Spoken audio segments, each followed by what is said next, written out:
ஆண்டவராகிய இயேசு கிறிஸ்துவின் கிருபையும் சமாதானமும் உங்கள் அனைவரோடும் கூட என்றென்றைக்கும் இருப்பதாக. நான் உன்னை விட்டு விலகுவதும் இல்லை, உன்னை கைவிடுவதும் இல்லை என்று சொன்னான். நமது ஆண்டவராகிய இயேசு கிறிஸ்து நம்முடனே கூட இருக்கிறார். சமாதானமா இருப்போம். எசேக்கியேல் 28ஆம் அதிகாரம். இந்த செய்தியில் நாம் சில கேள்விகளுக்கு பதிலை பார்க்க போகிறோம். முதல் கேள்வி, பொல்லாத சாத்தான் பரலோகத்திலிருந்து தள்ளப்பட்டான் என்று இந்த அதிகாரத்தில் நமக்கு வெளிப்படையாக சொல்லப்பட்டிருக்கிறது. அவன் பெருமை கொண்டான், கர்த்தருக்கு விரோதமான எண்ணம் வைத்தான், கர்த்தர் அவன் நினைவுகளை பார்த்து கர்த்தர் அவனை கீழே தள்ளினார் என்று சொல்லப்பட்டிருக்கிறது. இப்பொழுது அவன் இருந்த ஸ்தானம், அவனுக்கு கொடுக்கப்பட்ட வேலை காத்தல் தொழில். அந்த காப்பாற்றுகிற கேருப் என்ற அந்த ஸ்தானம் அவனை விட்டு போயிற்று. அவன் சாத்தானாய் மாறினான். லூசிபர் என்ற பெயரோடு இருந்தவன் சாத்தானாய் மாறினான்.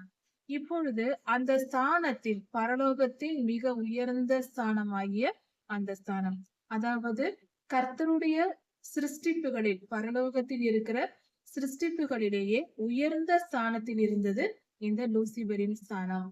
அந்த ஸ்தானம் அவனை விட்டு, அந்த இடத்தில், அதாவது ஒரு அலுவலகத்தில் மேனேஜிங் டைரக்டர் போஸ்ட் இருக்கிறது. அதிலிருந்து ஒருவர் அந்த வேலையை விட்டு தள்ளிவிட்டார், அவர் வேறு ஒருவர் அந்த பதவிக்கு வருவார். அது போல கர்த்தர் வைத்திருந்த அந்த காத்தல் தொழிலை செய்யும் அந்த பதவிக்கு வேறு ஒரு சிருஷ்டிப்பை உருவாக்கும்படியாக கர்த்தர் மனிதனை படைத்தார். சரி, இவன் பெருமை கொண்டான், கீழே தள்ளப்பட்டான். ஏன் கர்த்தர் அவனை அழிக்கவில்லை? இதற்கான காரணத்தை நாம் சற்று கவனிப்போம். வேத ஞானத்தோடு, வசனங்களின் ஆதாரத்தோடு இந்த காரியங்களை நாம் கவனிப்போம். வேதம் சொல்லுகிறது, எசேக்கியேல் 28ஆம் அதிகாரத்தில் சொல்லப்பட்டிருக்கிறது, அவனிடத்தில் பெருமை காணப்படும் மட்டும் ஒரு குறைவும் இல்லாமல் இருந்தான் என்று. சாத்தானை குறித்து மிக துல்லியமான ஒரு கணக்கீடு. அவன் பெருமைப்படும் நாள் வரைக்கும், அவன் சிருஷ்டிக்கப்பட்ட நாளிலிருந்து, அந்த குறிப்பிட்ட காலம் இருக்கிறது. எவ்வளவு காலம் என்று தெரியாது. ஒரு 100 வருடம் இருக்கலாம், 500 வருடம் இருக்கலாம், 1000 வருடங்கள் இருக்கலாம். கால அளவு தெரியாது. ஆனால் அந்த காலம் அவன் வாழ்ந்திருந்த, கர்த்தருக்கு சேவை செய்த காலம், கர்த்தருடைய காத்தல் தொழிலை அவன் பல ஆண்டுகள், பல காலங்கள் செய்திருக்கிறான். ஆண்டுகள், மாதங்கள் நமக்கு தெரியாது. பரலோக கால அளவு நமக்கு தெரியாது. ஆனால் கால அளவு உண்டு என்பது வேத ஆதாரம் இருக்கிறது. காலங்கள் பரலோகத்திற்கு உண்டு. அந்த குறிப்பிட்ட கால அளவு சாத்தான் வாழ்ந்து கர்த்தருக்கு உண்மையாய் சேவை செய்திருக்கிறான். அதன் பின்பே அவன் பெருமைப்பட்டிருக்கிறான். பெருமைப்பட்டதும் அந்த பெருமைக்கு, அவன் செய்த பாவத்திற்கு கர்த்தர் தண்டனை தரும்படியாக பூமியில் கீழே தள்ளிவிட்டார். இது நடந்துவிட்டது.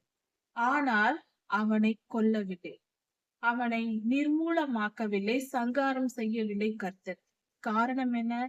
இத்தனை காலம் அவன் செய்த ஊழியத்திற்கு, அவன் கர்த்தருக்கு செய்த சேவைக்கு, அது நிமித்தம், நீதியின் நிமித்தம் அவன் ஒரே நாளில் அழிக்கப்பட்டால் கர்த்தருடைய நீதி குறைவுபடும்.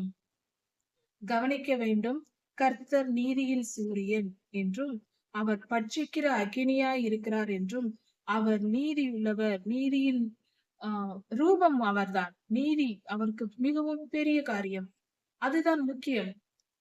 இதை நன்கு புரிந்து கொள்ள வேண்டும். நீதியின் சூரியன் என்ற பெயரே அவருக்கு இருக்கிறது என்றால் அவர் எந்த அளவுக்கு நீதி உள்ளவர், நீதியை விரும்புகிறவர் என்று பார்ப்போம். ஏனென்றால் நன்கு கவனிக்கலாம், கர்த்தர் எந்த அளவுக்கு நீதிக்கு முக்கியத்துவம் கொடுக்கிறார் என்பதற்கு அடையாளம் தான் ஆண்டவராகிய இயேசு கிறிஸ்துவின் சிலுவை மரணம்.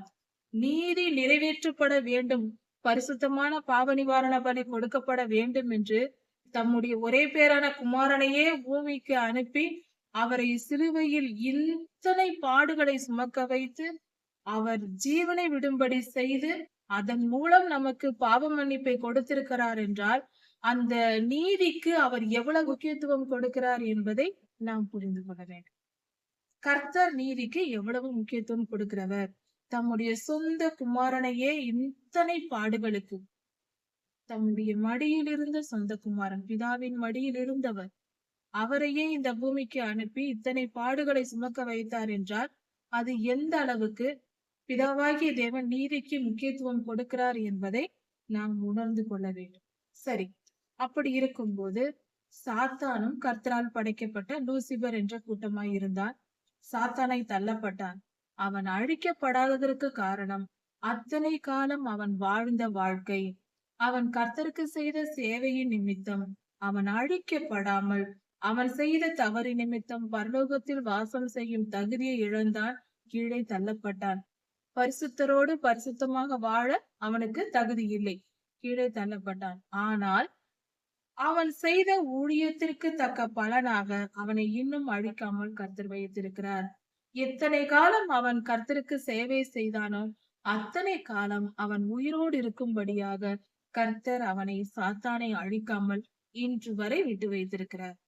நன்கு இன்னொரு காரியம் கவனிக்க வேண்டும். இது எப்படி சரி? இந்த கருத்தை எப்படி ஏற்றுக்கொள்வது என்றால் இன்னும் சில ஆதாரங்கள். சிலுவை மரணம் ஒரு ஆதாரம். இன்னொன்று, நியாய பிரமாணத்தில் கர்த்தர் சொல்லி இருக்கிறார், கண்ணுக்கு கண் பல்லுக்கு பல். இதுதான் கர்த்தருடைய நியாய தீர்ப்பின் வழி. அவர் எப்படி நியாயம் தீர்ப்பார்? ஒருவன் கண்ணை ஒருவன் எடுத்தால் அவன் கண்ணை இவன் எடுக்க வேண்டும். இதுதான் கர்த்தருடைய நீதி. இன்றும் அப்படிதான் நடந்து கொண்டிருக்கிறது. பலர் நினைக்கலாம், இது கிருபையின் காலம், கர்த்தர் எல்லோரையும் மன்னித்து விடுகிறார் என்று பலர் நினைப்பதுண்டு. கிருபை என்றால் நீதி வேறு, கிருபை வேறு என்று இல்லை. எல்லா கிருபையும் நீதிக்கு உட்பட்டே நிகழ்ந்து கொண்டிருக்கிறது. உதாரணத்திற்கு, நான் ஒரு பாவம் செய்தால் அந்த பாவத்திற்கேற்ற தண்டனை நான் சுமந்துதான் தீர வேண்டும். நான் மனம் திரும்பி கர்த்தரிடம் மன்னிப்பு கேட்கும் போது அறியாமல் பாவம் செய்து விட்டேன் என்றால் கர்த்தரிடத்தில் போய் நான் மன்னிப்பு கேட்கிறேன். கர்த்தாவே, நான் தெரியாமல் செய்து விட்டேன், என்னை மன்னியும், இப்பொழுது தெரிந்து கொண்டேன், என்னை மன்னித்து விடும் என்று கேட்கும் போது அவர் நிச்சயம் நம்மை மன்னிக்கிறார், பரலோகத்தில் சேர்த்துக் கொள்கிறார். ஆனால் ஒன்றை மறந்துவிடக் கூடாது. மன்னித்து விட்டு அந்த பாவத்திற்கு தண்டனை கொடுக்காமல் இருக்கிறாரா என்றால் இல்லை. என் பாவத்திற்கு தண்டனையை தம்முடைய சொந்த குமாரனாகிய இயேசு கிறிஸ்துவுக்கு கொடுத்து அதைதான் அவர் சிலுவையில் சுமக்க வைத்தார். நீதி நிறைவேறிற்று. நீதிக்குள் தான் அவருடைய குமாரனுக்கு நீதியை வைத்து எனக்கு கிருபையை கொடுத்தார். இதுதான் கர்த்தருடைய வழி. அவர் எப்பொழுதும் நீதியை தவறுவதே இல்லை, விட்டுவிடுவதும் இல்லை. அப்படி நீதிக்கு தக்க தண்டனை கொடுக்காவிட்டால் அது அநீதி அல்லவா? அவர் நீதியின் சூரியன். அநீதி இருக்காது அவரிடத்தில். ஒருவேளை ஒரு மனிதன் தவறு செய்கிறான், அவன் மன்னிப்பு கேட்கிறான் கர்த்தரிடத்தில், போனால் போகட்டும் போ என்று விட்டு விடுகிறார். எந்த தண்டனையும் யாருக்கும் கொடுக்கவில்லை என்றால் அது அநீதி அல்லவா? அப்படியானால் எல்லோரும் அப்படி செய்யலாமே. மறந்துவிடக் கூடாது, நீதிக்கு உட்பட்டதுதான் கிருபை, நீதிக்கு மிஞ்சியது அல்ல. இதை கர்த்தர் வெளிப்படுத்தின காரியம். இதற்கு ஒரு உவமையாக கர்த்தர் வெளிப்படுத்தினார். அதாவது, ஒரு பலூன், ஒரு நீல நிற பலூனை நினைத்துக் கொள்ளுங்கள். நீலம் என்பது நீதியை குறிக்கும். நீல நிறம், இண்டிகோ கலர், அந்த நீல நிறம் குறிக்கிறது. அந்த நீல நிற பலூனில் காற்று நிரப்பப்பட்டு கட்டப்பட்டிருக்கிறது. இந்த பலூன் அழகாக பெரியதாக பறக்கிறது. அதை நாம் வைத்திருக்கிறோம், வைத்துக் கொள்ளலாம். அந்த பலூன் தான் நீதி. அந்த பலூனுக்குள் இருக்கும் காற்றுதான் கர்த்தருடைய கிருபை, தயவு மற்ற இரக்கம் போன்ற குணங்கள் எல்லாம். அந்த பலூனை விட்டு காற்று வெளியே வராது. நீதி தவறிவிடும். அந்த பலூன் என்னும் நீதிக்குள் தான் கர்த்தர் இத்தனையும் வைத்திருக்கிறார். இரக்கம், தயவு, கிருபை எல்லாவற்றையும். இதை மிஞ்சி வந்து விடாது. தேவ நீதியின்படி சாத்தான் அன்றும் அவனுக்கும் ஒரே நீதிதான், நமக்கும் ஒரே நீதிதான். மனிதனுக்கு மாத்திரமல்ல, கர்த்தர் அவனுக்கும் ஒரே நீதியை வைத்திருக்கிறார். ஒரு காரியம் கவனிக்க வேண்டும். இன்னொரு விளக்கமும் இதில் தேவையா இருக்கிறது. அதாவது, நான் பாவம் செய்தேன், கர்த்தரிடத்தில் பாவத்தை உணர்ந்து, அறியாமல் பாவம் செய்துவிட்டேன், கர்த்தரிடத்தில் உணர்ந்து பாவ மன்னிப்பை கேட்கிறேன், சுவாமி, நான் தெரியாமல் பாவம் செய்துவிட்டேன், என்னை மன்னியும், என்னை விடுதலையாக்கும் என்று சொல்லுகிறேன். கர்த்தர் எனக்கு பாவ மன்னிப்பை தருகிறார். என் பாவத்தை தம்முடைய ஒரே பேரான குமாரனாகிய ஆண்டவராகிய இயேசு கிறிஸ்துவின் மேல் வைக்கிறார். இப்படியாக அவர் அதை சுமந்து கொள்கிறார். ஆண்டவராகிய இயேசு கிறிஸ்து சிலுவையில் பட்ட பாடுகள் தான் அந்த பாடுகள். இன்று நான் செய்ய போகும் பாவத்திற்கும் சேர்த்து அன்றே அவர் சுமந்து விட்டார் எல்லாவற்றையும். இதில் என்ன என்றால், இயேசு கிறிஸ்துவின் பாவம் மன்னிப்பு, நம்முடைய பாவம் அவருக்கு எப்பொழுது போகும்? நாம் நம்முடைய பாவத்தை ஆண்டவராகிய இயேசு கிறிஸ்துவின் மேல் சுமத்திவிட முடியும். வேதம் சொல்லுகிறது, வருத்தப்பட்டு பாரம் சுமக்கிறவர்களே, நீங்கள் எல்லாரும் என்னிடத்தில் வாருங்கள், நான் உங்களுக்கு இளைப்பாறுதல் தருவேன் என்று ஆண்டவராகிய இயேசு கிறிஸ்து சொன்னார். அவர் திருவாய் மலர்ந்து சொன்ன வார்த்தைகள் இன்றும் என்றென்றும் நமக்கு ஆறுதல் தரும் அந்த வார்த்தைகள். இப்படி இருக்க, அவர் நம்முடைய பாடுகளை, நம்முடைய பாவங்களை அவர் சுமந்து கொள்கிறார். இது எப்பொழுது நடக்கும்? எந்த வழியில், எப்படி நடக்கும்? எல்லா மனிதர்களின் பாவமும் ஆண்டவராகிய இயேசு கிறிஸ்துவின் மேல் போய்விடுமா என்றால் நிச்சயம் இல்லை. யார் யார் ஆண்டவராகிய இயேசு கிறிஸ்து, பிதாவாகிய தேவனுடைய ஒரே பேரான குமாரன், அவரே நம் பாவங்களை போக்கும் பாவ நிவாரண பலி, அவர் நமக்காக சிலுவையில் பாடுபட்டு நமக்காக ஜீவன் தந்தார், அவர் தேவனுடைய ஒரே பேரான குமாரன், அவருடைய இரத்தத்தால் நாம் கழுவப்பட்டு பாவ மன்னிப்பை பெறலாம் என்று விசுவாசிக்கிறோமோ, அந்த மனதிற்குள் உறுதியான நம்பிக்கை, அந்த விசுவாசம் நமக்குள் வந்து விட்டால், அதை விசுவாசித்து நம்பி ஏற்றுக்கொண்டு ஆண்டவராகிய இயேசு கிறிஸ்துவின் இடத்தில் போய் கேட்கும் போது அவர் நமக்கு பாவ மன்னிப்பை தருகிறார்.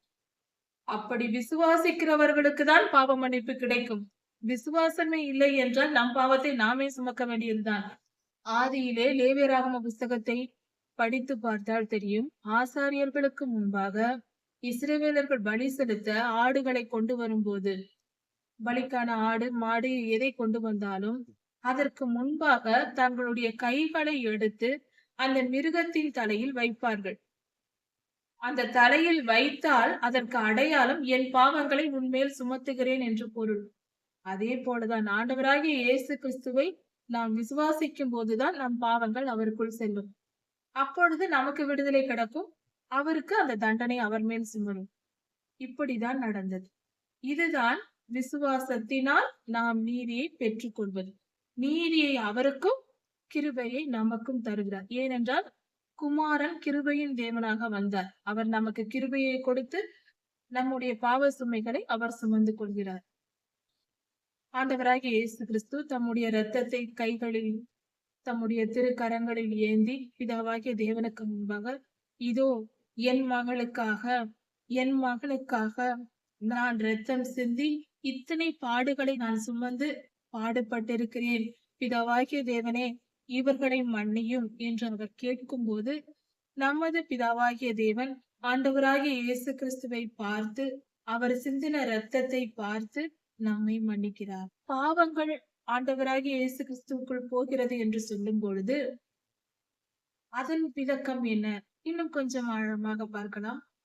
அதாவது, பாவம் எப்படி இன்னொருத்தருக்குள் போகும் என்றால், நாம் பாவம் செய்யும் போது, நான் பொய் பேசுகிறேன் என்றால், பொய்யின் ஆவிக்கு என் மேல் அதிகாரம் வந்துவிடும். இவள் பொய் பேசினாள், அதனால் நான் அவளுக்குள் செல்வேன், எனக்கு அவ அதிகாரம் இருக்கிறது என்று பொய்யின் ஆவி எனக்குள் வரும். நான் மனம் திரும்பி பாவ மன்னிப்பு கேட்கும் போது, கர்த்தர் என்னை மன்னித்து நான் மனம் திரும்புகிறேன், பாவ மன்னிப்பை பெறுகிறேன், ஆண்டவராகிய இயேசு கிறிஸ்துவின் ரத்தம் என் மேல் தெளிக்கப்படும். எனக்கு பாவ மன்னிப்பு கிடைக்கும் போது என் மேல் இருக்கிற அந்த பொய்யின் ஆவி ஆண்டவராகிய இயேசு கிறிஸ்துவுக்குள் போய்விடும். இது கடந்த காலத்திற்குள் செல்லும். அதாவது, ஆண்டவராகிய இயேசு கிறிஸ்து சிலுவையில் எல்லா பொய்யின் ஆவிகளையும், எல்லாவித பாவத்தின் ஆவிகளையும் சுமந்து தீர்த்தார். அதனால் அவர் ரத்தம் தெளிக்கப்பட்டதும், நான் உன்னை வென்று விட்டேன் போ என்று சொல்லும் போது அந்த ஆவிகள் பாதாளத்திற்கு சென்றுவிடும். ஏனென்றால் கர்த்தர் நம்மேல் ரத்தத்தை தெளிக்கும் பொழுது, நாம் மனம் திரும்பி பாவ மன்னிப்பை கேட்கும் போது, ஆண்டவராகிய இயேசு கிறிஸ்து தம்முடைய இரத்தத்தை நம் மேல் தெளிப்பார். அந்த இரத்தம் பட்டவுடன் நாம் பரிசுத்த இரத்தமாகிறோம். அந்த இரத்தத்தில் என்ன இருக்கிறது? பரிசுத்தம் இருக்கிறது. எப்படி வந்தது? சிலுவை மரணத்தில் எல்லா பொல்லாத ஆவிகளையும் வென்ற இரத்தம் அது. ஜெயம் பெற்ற எல்லா பொல்லாத ஆவிகளையும் வெற்றி பெற்ற இரத்தம் இயேசுவின் இரத்தம். ஆண்டவராகிய பரிசுத்த இயேசு கிறிஸ்துவின் இரத்தம் நம்மேல் தெளிக்கப்படும் பொழுது ஆவியின் மண்டலத்தில் நாம் அந்த வெற்றி பெற்ற இரத்தத்தை பெறும்போது நாமும் அவரும் ஒரே சரீரமாய் ஐக்கியமாகிறோம். அப்பொழுது ஐக்கியமாகிறோம். அப்பொழுது நாமும் அவரும் ஒரே சரீரம். வெற்றி பெற்ற இரத்தத்தின் மேல் அவன் இருக்க முடியாது. ஏனென்றால் ஏற்கனவே கர்த்தர் பொய்யின் ஆவியை வென்று விட்டார். எல்லா ஆவியையும் அவர் வென்று விட்டதினால் இந்த பொய்யின் ஆவியும் அதற்குள் அடக்கம். இவன் தோற்று போன இரத்தத்தில் இயேசு கிறிஸ்துவின் இரத்தம் என் மேல் இருக்கிறது. அந்த இரத்தம் பொய்யின் ஆவியை வென்ற இரத்தம். இப்பொழுது நான் பரிசுத்தமானவளாய் இருக்கிறேன். அவனுக்கு என் மேல் அதிகாரம் இல்லை. பொய் பேசினவள் மரித்து போனாள். புதிய இரத்தம் எனக்குள் வந்துவிட்டது. பரிசுத்த இரத்தம் இயேசு கிறிஸ்துவின் இரத்தம் என் மேல் இருக்கிறது. இப்பொழுதோ பொய்யின் ஆவிக்கு என் மேல் அதிகாரம் இல்லாமல் போகிறது. அதனால் அவன் பாதாளத்தில் தள்ளப்படுகிறான். இயேசு கிறிஸ்துவின் ரத்தம் நம்மேல் படும்போது இதுதான் நிகழ்கிறது. நாம் பரிசுத்தமாக்கப்பட்டு விடுகிறோம். பாவமாய் இருந்தால் தானே அவனுக்கு நம்மேல் அதிகாரம். நம்மேல் பாவம் இல்லாமல் ஆண்டவர் நம்மை பரிசுத்தமாக்கி விடுகிறார். இப்பொழுது அவன் எங்கே போவான்? வேறு வழி இல்லை, பாதாளத்தில் போய் விழ வேண்டியதுதான். இப்படிதான் பொல்லாத ஆவிகளிடமிருந்து நாம் காக்கப்படுகிறோம். இதுதான் நீதி. இப்படிதான் கர்த்தர் நம்மை பாதுகாக்கிறார்.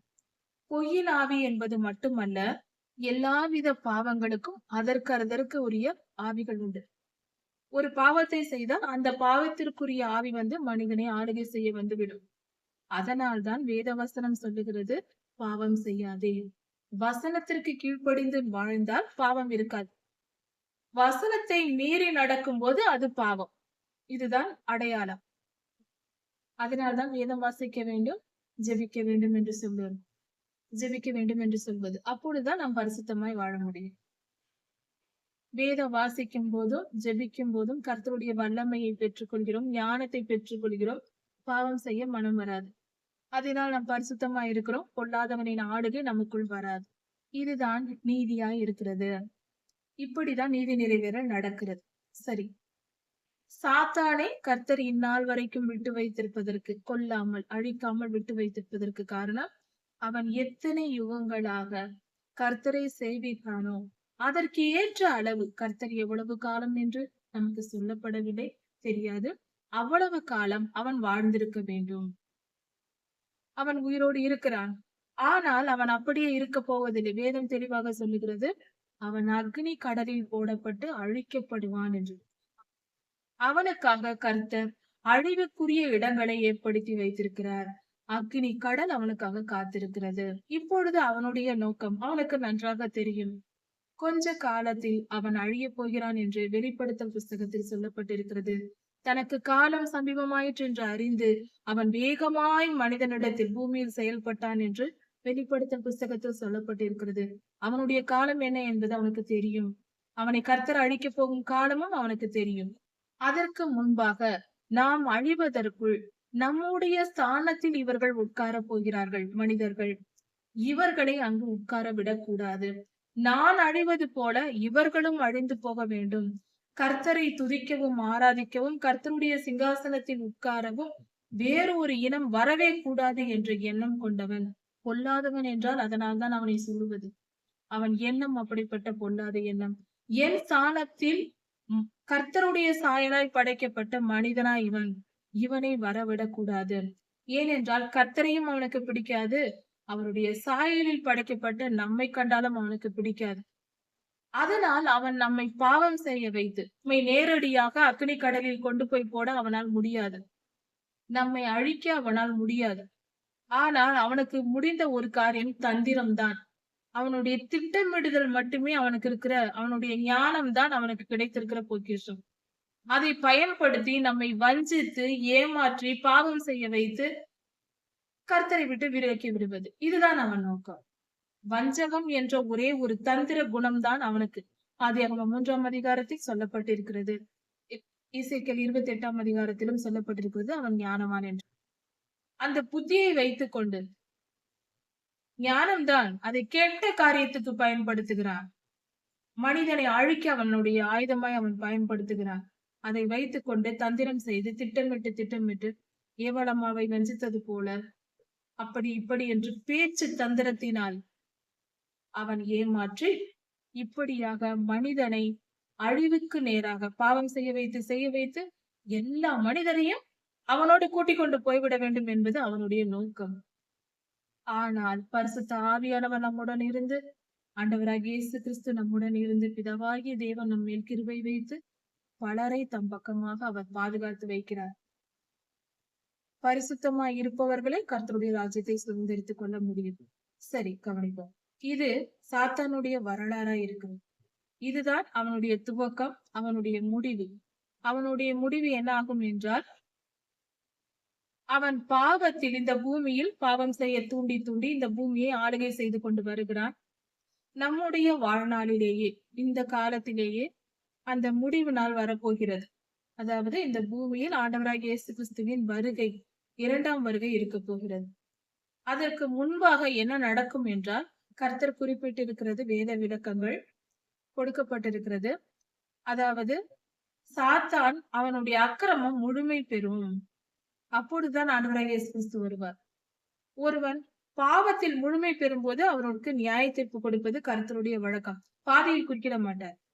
இவன் பாவம் எப்பொழுது முழுமை பெறும் என்றால், எசேக்கியேல் புஸ்தகத்தில் இதற்கான ஆதாரம் என்னவென்றால், தேவாலயத்தில் விக்கிரக ஆராதனை செய்தார்கள். அப்பொழுது இஸ்ரவேலுக்கு முடிவு வந்தது. இஸ்ரேல் நகரம் அழிக்கப்பட்டது. 70 ஆண்டுகள் பாபிலோனின் கையில் இஸ்ரவேலர்கள் அடிமையாக இருந்தார்கள், பாபிலோனியில் இருந்தார்கள். எப்பொழுது? தேவாலயத்தில் பரிசுத்த குலைச்சல் உண்டாகும் போது, விக்கிரகங்களை வைத்து, அதாவது பிரகாரத்தில் வைத்து அவர்கள் வழிபட்டார்கள். அந்த நேரத்தில் தான் கர்த்தருடைய முடிவு வந்து தேசம், யூதா தேசம், எருசலேம் அழிக்கப்பட்டது.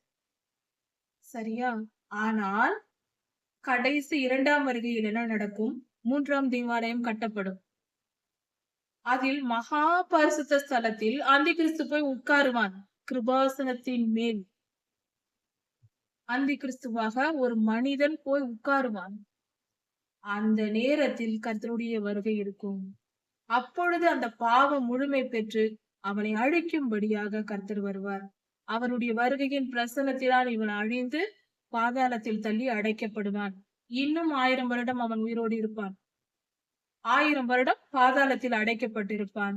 இந்த பூமியில் சமாதான காலமாய் இருக்கும். 1000 வருடம் ஆண்டவராய் இயேசு கிறிஸ்து ராஜாதி ராஜாவாக, ஆதாம் ஐயா எப்படி ஆண்டிருக்க வேண்டுமோ இந்த பூமியை, அதை போல ஆண்டவராய் இயேசு கிறிஸ்து வந்து ஆளுவார். ஆதாம் ஐயாவும் வருவார்கள். இதுவரை வாழ்ந்த பரிசுத்தவான்கள், தெய்வதூதர்கள் எல்லோரும் வந்து பூமியை அரசாளுவார்கள். பூமியில் வாழும் பரிசுத்தவான்கள், எடுத்துக்கொள்ளப்பட்டவர்கள், இரத்த சாட்சியை மரித்தவர்கள், பரலோகத்தில் இருக்கிற அநேகம் பரிசுத்தவான்கள் எல்லாம் வந்து ஆண்டவராகிய இயேசு கிறிஸ்துவோடு நாம் எல்லோரும் சேர்ந்து இந்த பூமியை அரசாளுகை செய்வோம். இது கர்த்தர் வெளிப்படுத்தி இருக்கிற காரியம். இப்படிதான் இந்த பூமிக்கு, அதாவது சாத்தானின் முடிவும் பூமியின் சமாதான காலமும் வரப்போகிறது. அதற்கு முன்பாக மிகுந்த உபத்திரவ காலம். அவன் அந்த தேவாலயத்தின் கிருபாசனத்தில் போய் உட்காரும் நாள் வரும் வரைக்கும் அவன் மிகுந்த உபத்திரவத்தை இந்த பூமிக்கு கொடுப்பான். ஏனென்றால் அவனுக்கு தெரியும் அவன் நாள் முடிய போகிறது என்று. இப்படிதான் அவனுடைய காலம் போக போகிறது. இதுதான் கர்த்தருடைய நீதியின் செயலாய் இருக்கிறது. சரி, இப்பொழுது சாத்தானின் துவக்கம் என்ன, முடிவு என்ன, ஏன் இப்படி நடந்தது என்ற வரலாறை பார்த்து நாம் அடுத்த செய்தியில் ஏதேனுக்குள் கர்த்தர் ஏன் பாவம் செய்யும் வாய்ப்பை ஏற்படுத்தினார், அதாவது நன்மை தீமை அறியும் கனி தரும் மரத்தை ஏன் வைத்தார், அதை சாப்பிடும் நாளில் சாவீர்கள் என்று சொல்லியும் வைத்தார், ஏன் இதற்கு நடந்தது? மனிதன் பாவம் செய்யும் வாய்ப்பை இல்லாமல் செய்திருந்தால், ஏதேனுக்குள் சாத்தான் நுழையாமலேயே இருந்திருந்தால் இப்படி நடந்திருக்காதே. இதை ஆண்டவர் ஆரம்பத்திலேயே தடுத்திருக்கலாமே, ஏன் செய்யவில்லை? இந்த கேள்விக்கு அருமையான, உண்மையான, ஆழமான சத்தியமான பதில் அடுத்த செய்தியில் பார்க்கலாம். கர்த்தர் உங்களை ஆசீர்வதிப்பாராக. ஆண்டவராகிய இயேசு கிறிஸ்து சீக்கிரமாய் வரப்போகிறார். அவருடைய வருகைக்கு நாம் ஆயத்தப்படுவோம். மாறனாக.